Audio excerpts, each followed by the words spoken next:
Vamos a tomar contacto, de hecho lo hemos tomado con Andrea Vila, ella es infectóloga. Recuérdenos bien su cargo, por favor, Andrea, ¿cómo le va? Muy buenos días. ¿Qué tal? Muy buenos días. Yo soy miembro de la Sociedad Argentina de Infectología. En primer lugar, muchas gracias por atendernos. Obviamente queríamos tocar un tema recurrente, tema pandemia, tema COVID-19. En principio queríamos saber, y que le cuente a la sociedad, en qué etapa de contagio, en qué etapa del virus estamos hoy en la provincia de Mendoza. Bueno, es difícil tener una perspectiva, pero bueno, estamos en una etapa de alta transmisión, claramente. Ya se ha declarado la transmisión comunitaria. Para ser más claros, ¿qué es la transmisión comunitaria? La transmisión comunitaria es una definición epidemiológica que habla de la pérdida del nexo, que no significa que no lo haya al nexo, sino porque, digamos, una transmisión, el COVID-19 se transmite de persona a persona, ya sea por la cercanía menor a 1,5 metros o por compartir superficies contaminadas. Es decir, que siempre necesariamente hay un nexo con alguien.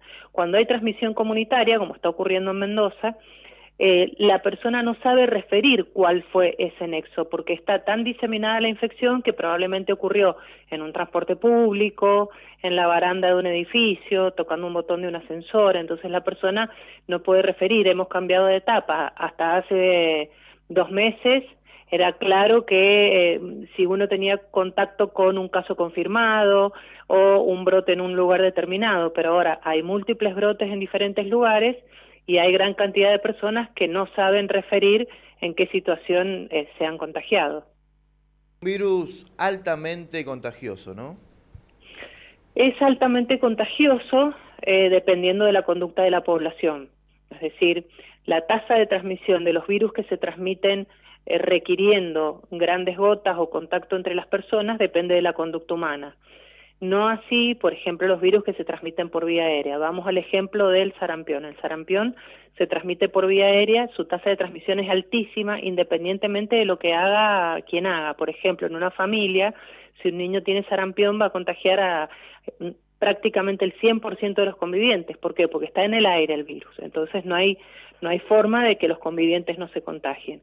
Ahora bien, si en una vivienda, en un trabajo, en un hospital, en cualquier sitio, una persona tiene COVID, la tasa de contagio del resto dependerá de la conducta del enfermo y de la conducta del resto, porque no queda suspendido en el aire, salvo situaciones muy específicas. Por lo tanto, si las personas se higienizan las manos, no se tocan la cara, establecen la distancia, utilizan apropiadamente el barbijo, la tasa de transmisión no va a ser tan alta. Justamente por eso es tan importante lo que se hace hincapié permanentemente, ¿no? En lo que se hace hincapié permanentemente, que es el distanciamiento social y el uso correcto del barbijo, el tapaboca. Totalmente, y ahí hay que recalcar que es mucho más importante la distancia que el uso del tapabocas, por varios motivos. Primero porque el tapabocas y en lo que yo observo, da una falsa sensación de seguridad. Las personas piensan que porque lo tienen es como digamos, un pase libre para hablar a menos de 50 centímetros, incluso utilizándolo debajo de la nariz. Y hay que recordar dos cosas. Primero, que el tapabocas no está cubriendo los ojos, y los ojos son, la mucosa ocular es una puerta de entrada del virus. Por lo tanto, si estoy muy cerca de una persona, esa persona está infectada y no lo sabe, ya sea porque va a cursar su infección en forma asintomática o porque está en periodo de incubación.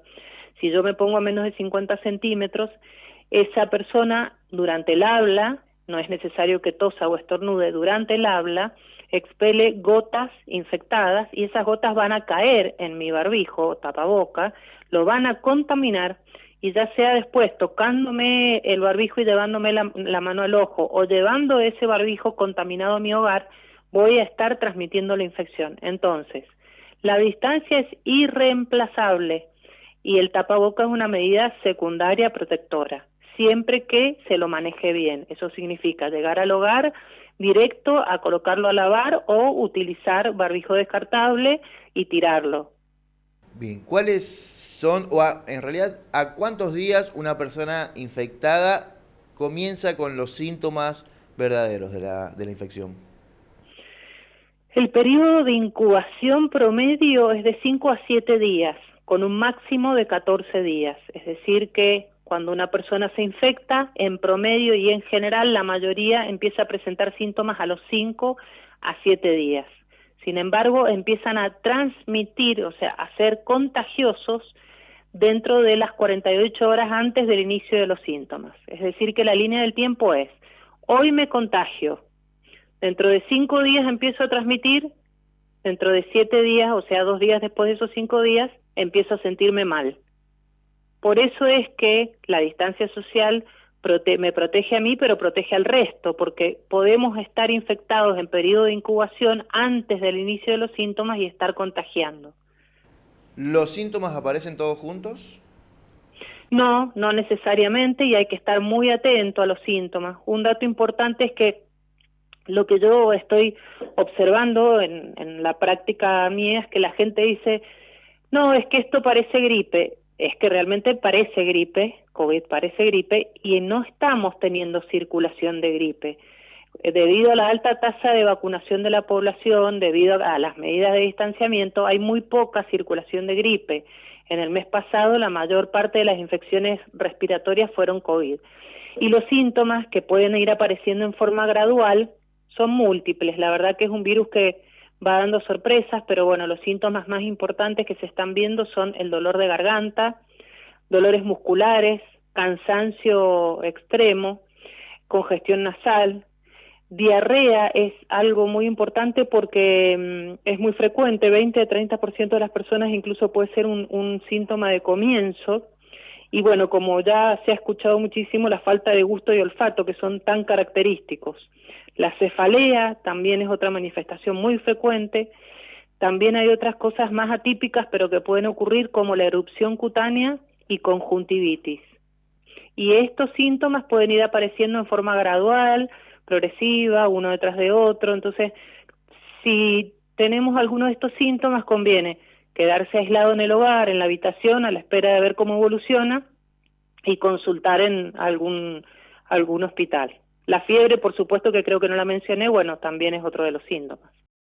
Las personas que cursan toda su infección en forma asintomática es un tema de debate interesante porque según los reportes hay distintos porcentajes, pero en promedio se puede decir que el 18% del total de los infectados nunca va a tener un síntoma y sí contagian. El grado de contagiosidad al momento no se ha determinado que sea mayor o menor, porque si bien el grado de contagio dependería en parte de la carga viral, es decir, de la cantidad de virus que tiene esa persona, también, vuelvo a insistir, depende de la conducta humana. Entonces, si una persona, hay algunos que se los llama como hipercontagiantes, todavía no se sabe claramente de qué depende, pero depende en gran medida de la conducta. Si es una persona que está con o sin síntomas, vayamos a los asintomáticos, que era lo que estábamos hablando, está sin síntomas, sale a la calle sin lavarse las manos, no se coloca bien el tapabocas, está con tapaboca, pero por ejemplo va a su lugar de trabajo y deja el tapabocas en un escritorio que otras personas lo pueden tocar, va al baño, toca todo, no se lava las manos. Bueno, esa persona va a contagiar muchísimo, aunque sea asintomática y aunque tenga poca carga viral. La persona que tuvo coronavirus, se mejoró, ¿ya es inmune al virus o puede volver a contraerlo? Hasta el momento pareciera ser que hay inmunidad, no solo dependiente de anticuerpos, sino también de los linfocitos T. Hasta el momento no se han documentado reinfecciones en la cantidad de meses que llevamos y en la cantidad de recuperados que llevamos, que son varios millones. Sin embargo, para poder saber esto a ciencia cierta hay que esperar que transcurra por lo menos un año del contagio para ver si hay reinfección. Por el momento no se ha documentado reinfección. ¿Qué opinión tiene con respecto a todo lo que se está hablando de la vacuna y los tratamientos que están probando? Bueno, respecto de la vacuna, hay varios laboratorios muy serios que la están desarrollando, así que, bueno, eso es una buena noticia. Mientras más laboratorios trabajen seriamente en esto, mejor. Por supuesto, hay que esperar los tiempos necesarios y mínimamente van a ser 3 meses, mínimamente, porque hay que probar no solo la eficacia, sino la seguridad, los efectos adversos. Respecto de los tratamientos, al momento no hay nada que tenga demasiado peso, salvo el uso de dexametasona, que es un corticoide, que requiere un uso muy, digamos, muy específico. Cuando la persona empieza a requerir oxígeno, allí es en el momento en donde se debe utilizar el corticoide y nunca antes de eso. Luego estamos con la esperanza del plasma, pero bueno, también están los estudios en progreso con el plasma de convalecientes.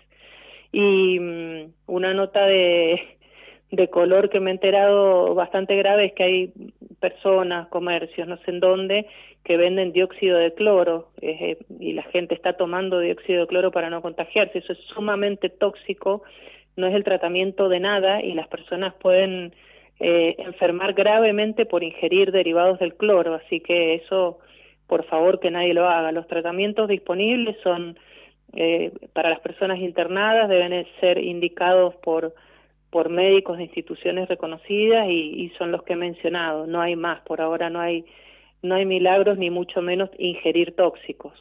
Con respecto al suero equino, ¿qué opinión tiene usted?